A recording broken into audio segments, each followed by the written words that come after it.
मधुसूदन नाम का एक व्यक्ति समतापुर नगर में रहता था। उसका विवाह पास ही के बलरामपुर की संगीता से हुआ था। वह सुंदर और सुशील थी। एक दिन मधुसूदन अपनी पत्नी को साथ लाने के लिए अपने ससुराल पहुंचा और उस दिन विदा करने की जिद पर अड़ गया। उस दिन बुधवार था। सभी ने समझाया कि बुधवार के दिन यात्रा न करें, लेकिन वह नहीं माना। तब संगीता के घर वालों ने उन दोनों को विदा कर दिया। वे दोनों बैलगाड़ी में बैठकर जाने लगे। तभी रास्ते में बैलगाड़ी का एक पहिया टूट गया। फिर दोनों पैदल यात्रा करने लगे। इसी बीच संगीता को प्यास लगी। मधुसूदन पानी लेने गया। जब वह पानी लेकर आया तो देखा कि उसका एक हमशक्ल उसकी पत्नी के पास बैठा था। उसने हमशक्ल से पूछा कि तुम कौन हो? इस पर उसने कहा कि वो तो मधुसूदन है और संगीता उसकी पत्नी है। तब मधुसूदन ने हमशक्ल से कहा कि वह झूठ बोल रहा है, वह पानी लेने गया था। तब हमशक्ल ने कहा कि वह तो पानी लाकर अपनी पत्नी को पिला भी दिया। अब दोनों के बीच संगीता के असली पति होने को लेकर झगड़ा होने लगा। तभी राजा के सिपाही वहां आ गए। उन्होंने संगीता से पूछा कि उसका असली पति कौन है। तब वह जवाब नहीं दे पाई, क्योंकि वो खुद दुविधा में पड़ गई थी। इस पर सिपाहियों ने उनको राज दरबार में पेश किया। पूरी बात सुनने के बाद राजा ने दोनों को जेल में डालने का आदेश दे दिया। तब मधुसूदन घबरा गया और बुद्धदेव को याद कर क्षमा मांगने लगा। तब आकाशवाणी हुई कि मधुसूदन, तुमने अपने ससुर और उनके परिवार की बात नहीं मानी, बुधवार को यात्रा की। यह सब भगवान बुद्धदेव के नाराज होने से हो रहा है।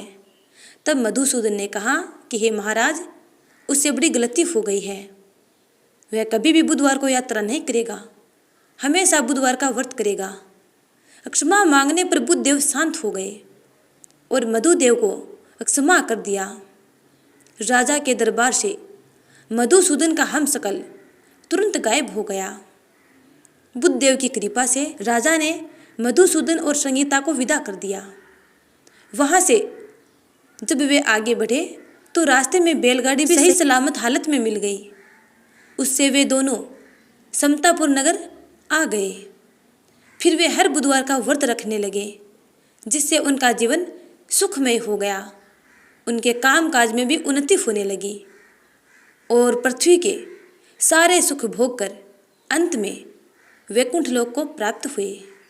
हे बुद्धदेव, जिस प्रकार आपने उनकी मन इच्छा पूर्ण की, वैसे ही अपने प्यारे भक्तों की मंगल कामनाएं पूर्ण करना। अब सुनते हैं गणपति बप्पा की कथा। एक बार गणपति बप्पा पृथ्वी लोक पर घूमने के उद्देश्य से धरती पर आए और वे हरे भरे खेतों से गुजर रहे थे। अचानक उनके मन में हरे भरे खेत में हाथ फेरने की इच्छा हुई और उन्होंने उन हरे भरे खेतों में हाथ फेर दिया। जैसे ही उन्होंने हाथ फेरा तो उनके हाथों में 12 दाने अनाज के आ गए। फिर गणपति बप्पा मन में दावा करने लगे कि मैंने तो सेठ के यहाँ से चोरी कर ली। तब गणेश जी अपनी चोरी के दोष को मिटाने के लिए सेठ जी के यहाँ 12 साल की नौकरी करने लग गए। एक दिन सेठानी राख से हाथ धोने लगी तो गणेश जी ने सेठानी का हाथ पकड़कर मिट्टी से हाथ धुलवा दिए। सेठानी सेठ जी से बोली कि ऐसा क्या नौकर रखा है, नौकर होकर उसने मेरा हाथ पकड़ लिया। सेठ जी ने गणेश को बुलाकर पूछा कि तुमने सेठानी का हाथ क्यों पकड़ा? गणेश जी बोले कि मैंने तो एक सीख की बात बताई है। राख से हाथ धोने से घर की लक्ष्मी नाराज होकर घर से चली जाती है और मिट्टी से हाथ धोने से वापस आती है। सेठ जी ने सोचा कि गणेश है तो सच्चा। थोड़े दिनों बाद कुंभ का मेला लगा। सेठ जी ने कहा, गणेश, सेठानी को कुंभ के मेले में स्नान करा के लाओ। गणपति बप्पा सेठानी को कुंभ के मेले में ले गए। वहां जाने के बाद सेठानी किनारे पर बैठकर नहा रही थी। तब गणपति बप्पा उनका हाथ पकड़कर आगे डुबकी लगवा लाए। घर आकर सेठानी ने सेठ से कहा कि गणेश ने तो मेरी इज्जत ही नहीं रखी और इतने सारे आदमियों के बीच में मुझे घसीटकर आगे पानी में ले गए। तब सेठ जी ने गणेश जी से पूछा, ऐसा क्यों किया तूने? गणेश जी ने कहा कि सेठानी किनारे बैठकर गंदे पानी से नहा रही थी, तो मैं आगे अच्छे पानी में डुबकी लगवा कर ले आया। इससे अगले जन्म में बहुत बड़े राजा और राजपाट मिलेगा। सेठ जी ने सोचा कि गणेश जी है तो सच्चा। एक दिन घर में पूजा पाठ हो रही थी, हवन हो रहा था। सेठ जी ने गणेश को कहा कि जाओ सेठानी को बुला कर ले आओ। गणेश सेठानी को बुलाने गया तो सेठानी काली चुनरी ओढ़कर चलने लगी। तो गणेश ने तुरंत काली चुनरी फाड़कर फेंक दी और कहा कि लाल चुनरी ओढ़कर चलो। सेठानी नाराज होकर सो गई। सेठ जी ने आकर पूछा, क्या बात है? तो सेठानी बोली कि गणेश ने मेरी चुनरी फाड़कर फेंक दी। सेठ जी ने गणेश को बुलाकर बहुत डांटा और कहा, तुम बहुत बदमाशी करते हो। तो गणेश जी ने कहा, पूजा पाठ में काला वस्त्र नहीं पहनते हैं, इसलिए मैंने लाल वस्त्र के लिए कहा। काला वस्त्र पहनने से कोई भी शुभ कार्य सफल नहीं होता है। फिर सेठ जी ने सोचा कि गणेश है तो समझदार। एक दिन सेठ जी पूजा करने लगे तो पंडित जी ने बोला कि वो गणेश जी की मूर्ति लाना भूल गए, अब क्या करें? गणेश जी बोले कि मेरे को ही मूर्ति बनाकर विराजमान कर लो, आपके सारे कार्य सफल हो जाएंगे। यह बात सुनकर सेठ जी को बहुत गुस्सा आया और वे बोले कि तुम तो अब तक सेठानी से ही मजाक कर रहे थे, आज मेरे से भी करने लग गए। गणेश जी ने कहा, मैं मजाक नहीं कर रहा हूँ, मैं सच बात कह रहा हूँ। इतने में ही गणेश ने गणेश जी का रूप धारण कर लिया। सेठ और सेठानी गणेश जी के चरणों में गिर गए और क्षमा याचना करने लगे। इसके बाद गणपति बप्पा ने उन्हें क्षमा कर दिया और वे दोनों गणपति बप्पा की पूजा आराधना करने लगे। पूजा खत्म होते ही गणेश जी वहाँ से अंतर्ध्यान हो गए। सेठ सेठानी को बहुत दुख हुआ। उन्होंने कहा कि हमारे पास तो साक्षात गणेश जी रहते थे और हमने उनका ही अपमान कर दिया और उनसे इतना काम करवाया। इस प्रकार वे दोनों पश्चाताप करने लगे। गणपति बप्पा ने उनको देखा और सोचा कि ये दोनों पश्चाताप की अग्नि में जल रहे हैं। तब गणपति बप्पा सेठ जी के सौपन में आए और कहा कि आपके खेत में से मैंने 12 अनाज के दाने तोड़ लिए थे, उसी का दोष उतारने के लिए मैंने आपके यहाँ काम किया था। आप दोनों को पश्चाताप करने की कोई आवश्यकता नहीं है, क्योंकि मैं तो अपने दोष का भार उतार रहा था। और गणपति बप्पा बोले कि आज के बाद आपके घर में किसी प्रकार की कोई कमी नहीं रहेगी। इस प्रकार कहकर गणपति बप्पा अंतर्ध्यान हो गए। सेठ जी जब प्रातःकाल उठे तो उन्होंने देखा कि उनके घर की जगह करोड़ों का महल बन गया था। हीरे मोती जवाहरात चमक रहे थे। घर में नाती पोते सब खेल रहे थे और घर में खुशियाँ खुशियाँ छा रही थी। यह देखकर सेठ सेठानी अत्यंत प्रसन्न हुए और भगवान गणपति बप्पा का धन्यवाद करने लगे। इसके बाद वे दोनों सेठ सेठानी गणपति बप्पा की हर रोज आराधना और पूजा करने लगे।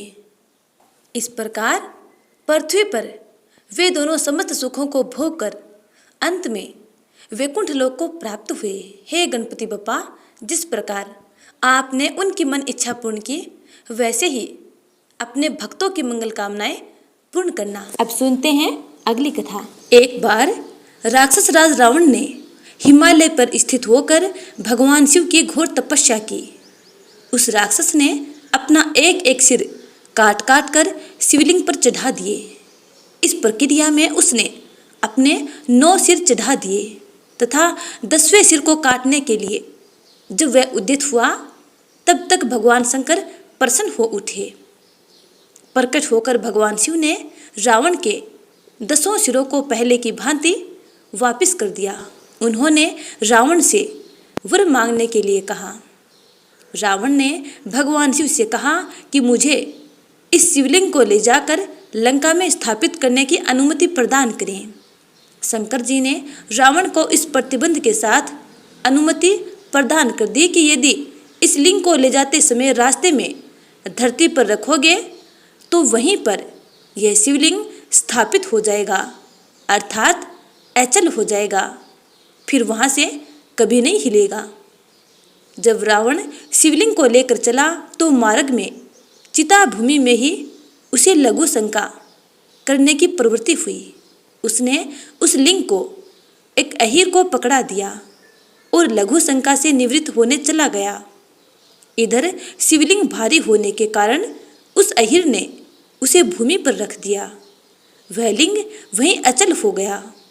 वापस आकर रावण ने काफी जोर लगाकर उस शिवलिंग को उखाड़ना चाहा, किंतु वह असफल रहा। अंत में वह निराश हो गया और उस शिवलिंग पर अपने अंगूठे को गड़ाकर यानी अंगूठे से दबाकर लंका के लिए खाली हाथ ही चल दिया। इधर ब्रह्मा, विष्णु, इंद्र आदि देवताओं ने वहां पहुंचकर उस शिवलिंग की विधिवत पूजा की। उन्होंने शिवजी का दर्शन किया और लिंग की प्रतिष्ठा करके स्तुति की। उसके बाद वे स्वर्गलोक को चले गए। इस प्रकार वैद्यनाथ ज्योतिर्लिंग की स्थापना हुई। कोटि रुद्र सीता के अनुसार दूसरी कथा है, राक्षस राज रावण अभिमानी तो था ही, वह अपने अहंकार को भी शीघ्र प्रकट करने वाला था। एक समय वह कैलाश पर्वत पर भक्ति भावपूर्वक भगवान शिव की आराधना कर रहा था। बहुत दिनों तक आराधना करने पर भी जब भगवान शिव उस पर प्रसन्न नहीं हुए तो वह पुनः दूसरी विधि से तप साधना करने लगा। उसने सिद्धि स्थल हिमालय पर्वत से दक्षिण की ओर सघन वृक्षों से भरे जंगल में पृथ्वी को खोदकर एक गड्ढा तैयार किया।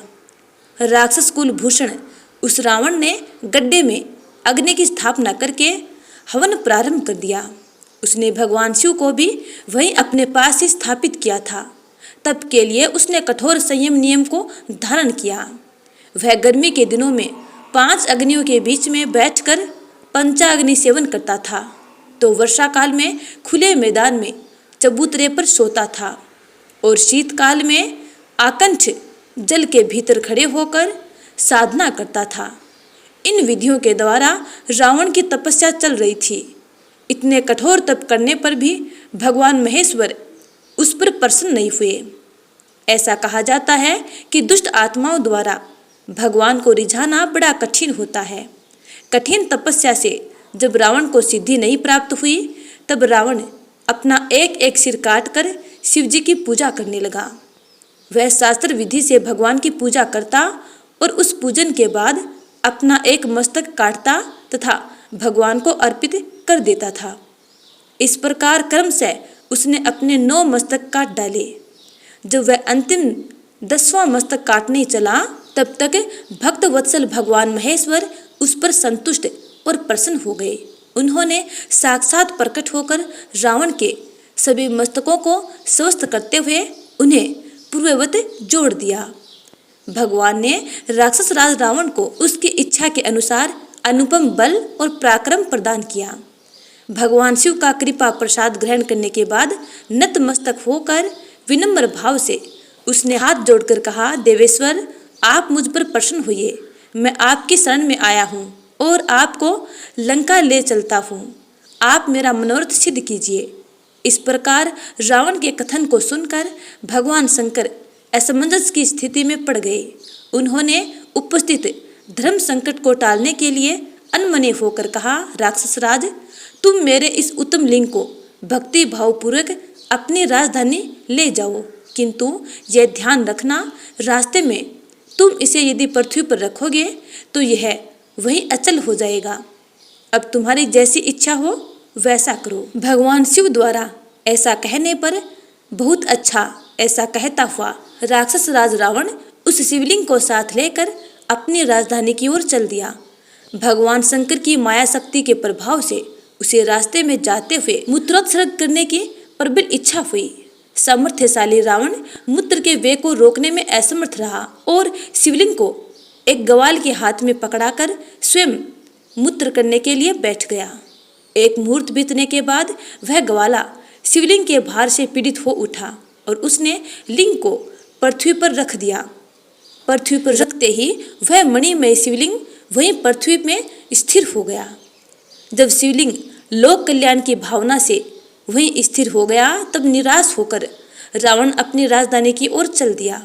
उसने राजधानी में पहुंचकर शिवलिंग की सारी घटना अपनी पत्नी मंदोदरी से बताई। देवपुर के इंद्र आदि देवताओं और ऋषियों ने लिंग संबंधी समाचार को सुनकर आपस में परामर्श किया और वहां पहुंच गए।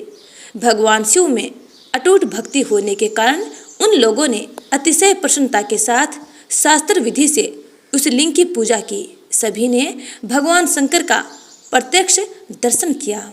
इस प्रकार रावण की तपस्या के फलस्वरूप श्री विद्यानाथेश्वर ज्योतिर्लिंग का प्रादुर्भाव हुआ, जिसे देवताओं ने स्वयं प्रतिष्ठित कर पूजन किया। जो मनुष्य श्रद्धा भक्ति पूर्वक भगवान श्री विद्यानाथ का अभिषेक करता है, उसका शारीरिक और मानसिक रोग अतिशीघ्र नष्ट हो जाता है। इसलिए विद्यानाथ धाम में रोगियों व दर्शनार्थियों की विशेष भीड़ दिखाई पड़ती है। शिव पुराण में कई ऐसे आख्यान हैं जो बताते हैं कि शिव वैद्यों के नाथ हैं।